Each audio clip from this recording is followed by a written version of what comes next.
Alors, bonjour, je voulais revenir sur l'article que j'ai écrit ce matin dans mon blog ericveillette.ca qui parle du féminicide. Bon, j'ai donné deux cas là, pour démontrer que le féminicide ou ces femmes qui sont tuées par leur conjoint violent, évidemment, possessif, jaloux et tout ce que vous voudrez, ce n'est pas nouveau. Donc, c'est deux cas de 1947, mais il y en a eu d'autres avant ça. Il y en a eu plusieurs aussi. Je voulais juste revenir pour être sûr de bien me faire comprendre parce que depuis le début de l'année 2021, on entend souvent le mot féminicide. C'est comme si c'était devenu une mode soudaine. Bon, moi je suis plus ou moins en accord avec l'utilisation de ce mot-là. Je sais que c'est pour féminiser un peu le mot homicide, mais homicide c'est très très large comme définition. Ça veut dire un être humain qui est tué par un autre être humain. Tout simplement, ça donne aucune précision, ça ne nous apprend pas beaucoup de choses. Donc, féminicide, tout ce que ça nous dit, selon moi, c'est que la victime est une femme. Donc, c'est tout, ça ne nous en apprend pas, donc ça ne nous fait pas avancer, je pense, beaucoup. Ça dit pas, par contre, ça dit pas, par exemple, si la victime, la femme qui est victime de meurtre, ou d'homicide pour être plus précis, parce que meurtre c'est avec préméditation. Donc ça ne nous dit pas si par exemple, bon, c'est-tu un conjoint qui l'a assassiné, est-ce que c'est un de ses enfants, un membre de la famille, un étranger, tout ça. Donc c'est quand même très global, ça ne nous permet pas de classifier nécessairement ces crimes-là. Donc ça reste quand même très général. Donc pourquoi l'utilisation du mot féminicide? C'est les médias qui les répandent et qui aiment bien le répéter et tout ça. Donc, on est rendu, je pense, au 14e ou 15e féminicide depuis le début de l'année, ce qui est beaucoup trop, évidemment. Donc, je ne suis pas contre le féminisme, au contraire.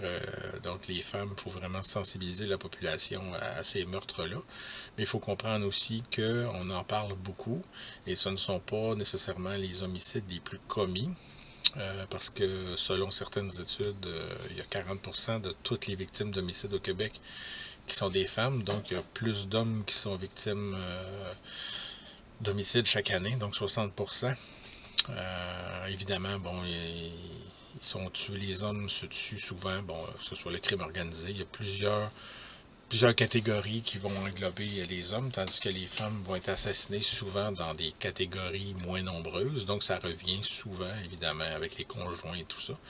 Donc, c'est sûr que c'est regrettable, mais sur le projet sur lequel je travaille, je répertorie beaucoup d'homicides qui ont été commis au Québec, et ça, peu importe la période de temps. Donc, je ne me mets pas de limite de temps, je me mets seulement une limite de territoire pour rester au Québec, parce qu'à un moment donné, vous comprendrez qu'on finirait plus. Donc, tout ça, il se dessine quand même des choses. Je ne veux pas sauter à certaines conclusions tout de suite, mais c'est quand même très intéressant de fouiller, de détailler et d'essayer de raconter tous ces faits-là. Ça peut être déprimant à la longue, là, à force de résumer, d'écrire des résumés d'homicides et de drames aussi épouvantables. Mais bon, il se dessine quand même certaines choses. C'est sûr que les femmes aussi ont déjà commis des homicides, beaucoup moins évidemment, mais c'est ça. Donc, à mon avis, le féminicide, l'utilisation du mot féminicide, c'est comme dire un infanticide. Alors, ça dit que c'est un enfant qui est victime, mais ça n'en dit pas plus. Ça ne nous fait pas avancer tellement, je pense, parce qu'une classification plus détaillée nous permettrait peut-être de dresser des corrélations entre certains homicides, voire, je ne sais pas moi, si les conjoints qui se suicident, par exemple, après avoir commis leur meurtre. Est-ce qu'ils ont une tendance à telle chose? Est-ce qu'il y a un profil qui se dessine et tout ça? Donc ça nous ferait plus avancer les choses. Donc féminicide, ça reste quand même un terme très large qu'on doit utiliser évidemment, là, mais pas de façon exagérée pour en cacher d'autres, évidemment, mais c'est comme la pyramide, si on veut, féminicide. Après ça, il faut détailler, là. Il faut vraiment aller plus en profondeur que ça. Donc voilà, c'était juste le point. Évidemment, c'est ça, les femmes, je voulais pas être mal compris dans ça. Les femmes qui sont victimes d'homicide, c'est évidemment, ça arrive beaucoup trop. C'est déplorable, mais en même temps, l'homicide est là depuis que l'homme marche sur deux pattes, et peut-être même avant. Donc, c'est difficile de l'enrayer. On essaie toujours de comprendre un peu qu'est-ce qui pousse quelqu'un à tuer. C'est sûr qu'évidemment, là, j'inclus les meurtres qui ont été planifiés à ce moment-là, quand je dis ça.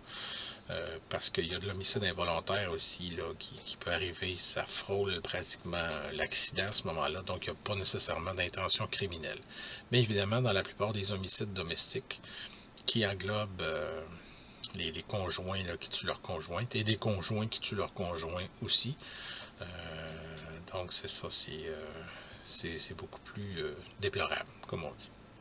Donc voilà, on se dit une autre capsule avec mon nouveau studio. Là, je devrais me remettre tranquillement à l'enregistrement de capsules. Merci, bonne soirée.